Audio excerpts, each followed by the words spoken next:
Hello and welcome back to my channel. मेरा नाम है Aryan Vaid, not Aryan Khan.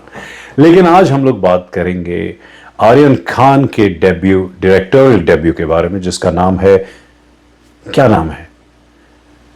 Is it bads of Bollywood या is it bastards of Bollywood? I mean I don't know, हम लोग ये कह सकते हैं कि नहीं, बट आई थिंक इसका जो टाइटल है द बास्टर्ड्स ऑफ बॉलीवुड, अगर ये टाइटल होता, जो इनिशियली मुझे लगता है, क्योंकि ये रिपोर्ट हुआ था, अगेन आई डोंट नो कि यही टाइटल होने वाला था, but seems like it. But anyway, मुझे लगता है कि ये टाइटल अप्रोप्रिएट था बिकॉज मैंने टीजर को कई बार देखा और उसमें ये समझ में आता है कि जो लक्ष्य लालवानी का जो कैरेक्टर है, ये एक मिडिल क्लास फैमिली से आता है, लोअर मिडिल क्लास से, और वो किस तरह से बॉलीवुड में अपनी पहली हिट डिलीवर करता है।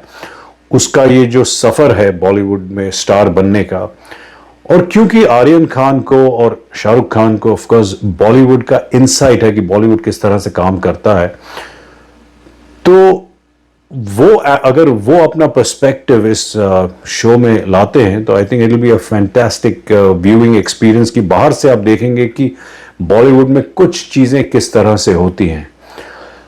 और मुझे लगता है कि बॉबी देओल का जो कैरेक्टर है, अजय तलवार, उनकी जो बेटी है, उनका कुछ कोई प्रॉब्लम हो जाती है।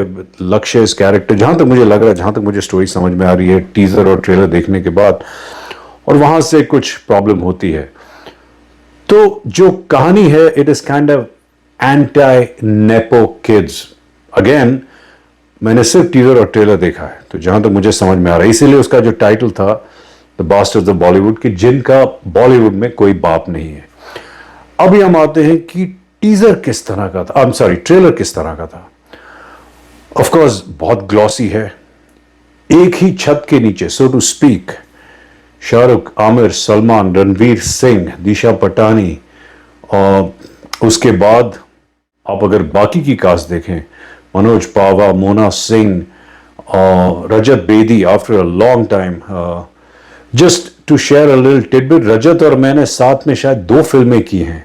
सो he is a great guy and I hope कि इस शो से उसका रिटर्न हो जाए।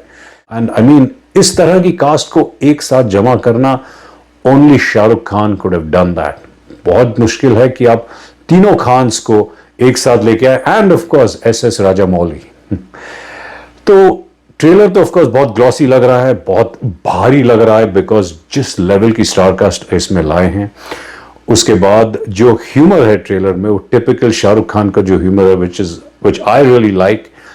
जहां पर, एंड ऑफ कोर्स बादशाह द सिंगर वो भी हैं इसमें, तो जहां पर वो बादशाह के नाम से जो प्ले किया गया है, और शाहरुख खान जहां एंड में रिएक्ट करते हैं, I think that's really funny. I think it's a good move कि आर्यन खान अपना डेब्यू जो है एज अ डायरेक्टर कर रहे हैं, बिकॉज अगर वो एज एन एक्टर करते, पहली चीज हमने देखा है कि अगर आपके फादर इस तरह के सक्सेसफुल एक्टर हों, एंड आई थिंक कहीं ना कहीं ये बात अभिषेक बच्चन को भी इस फैक्टर ने हर्ट किया है, क्योंकि उसके फादर अमिताभ बच्चन थे, और आज से 25 साल पहले जब उनका डेब्यू हुआ था, तो तुरंत कंपैरिजन हुआ और आज तक होता जा रहा है। तो आई थिंक आर्यन खान को उस कंपैरिजन से, अनफेयर कंपैरिजन से बचने के लिए, I think this is a good move कि वो एज अ डायरेक्टर आ रहे हैं। सेकंड थिंग, अगर वो एज एन एक्टर आते भी, अब मुझे नहीं पता कि उनको एज एन एक्टर आना था या नहीं आना था, लेकिन क्योंकि that has been the normal route that everyone takes, अगर वो एज एन एक्टर आते, और आज भी कई सारे ऐसे फैक्शंस हैं जो कि नेपो किड्स के अगेंस्ट हैं, या वो एक फिर से एक वो पूरी एक जो वो इंडस्ट्री है जो नेपो किड्स के अगेंस्ट जो चलती है, और उनको बॉयकॉट, और फिर बॉयकॉट बॉलीवुड, और वो सब हो सकता है कि वो सब फिर से शुरू हो जाता। I mean, you just never know. Trailer का जो काम है वो है आपकी क्यूरियोसिटी को जगाना। वो ये है कि आप वेट करें कि ये जब शो आएगा, मैं इसे देखना चाहता हूं, and of course eventually make you want to watch the show. जो ये ट्रेलर और टीजर बहुत आसानी से करता है, once again because of the humongous cast, जो भारी भरकम कास्ट है, उसके साथ साथ जो ग्लॉसी लुक है, जो एक्शन है, ऑल इन ऑल मसाला है इसमें। और मसाला ऐसा छोटा मोटा नहीं है जैसे उसने कहा कि वड़ा पाव या इडली, जैसे आमिर खान का डायलॉग है। This is a full fledged Hyderabadi dum chicken biryani served with 500 other dishes. Hopefully ये शो, जितना इसका ट्रेलर अच्छा है, जितना इसका ट्रेलर ग्लॉसी है, ये शो उतना ही अच्छा होगा। तो इंतजार रहेगा। 18 सितंबर नेटफ्लिक्स पर रिलीज हो रहा है। आप लोग भी कमेंट कीजिए कि आप लोगों को ये जो शो है, आप इसका कितना इंतजार कर रहे हैं।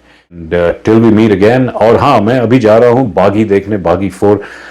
जस्ट सो यू नो, मैं अभी अमेरिका में रहता हूँ और बागी 4 देखने का मैं जब से रिलीज हुई है तब से प्लान बना रहा हूँ, लेकिन ये मेरे घर से कम 30 माइल यानी कि 50 किलोमीटर की दूरी पर है थिएटर। एक ही थिएटर है, एक ही शो है, वो है रात के 10 बजे का। तो मैं जा रहा हूं आज बागी 4 देखने। होपफुली मैं सो नहीं जाऊंगा, पूरी की पूरी फिल्म देखूंगा एंड घर आऊंगा रात के 1 या 1:30 बजे। Alright guys, thank you so much and hope to see you in the next video.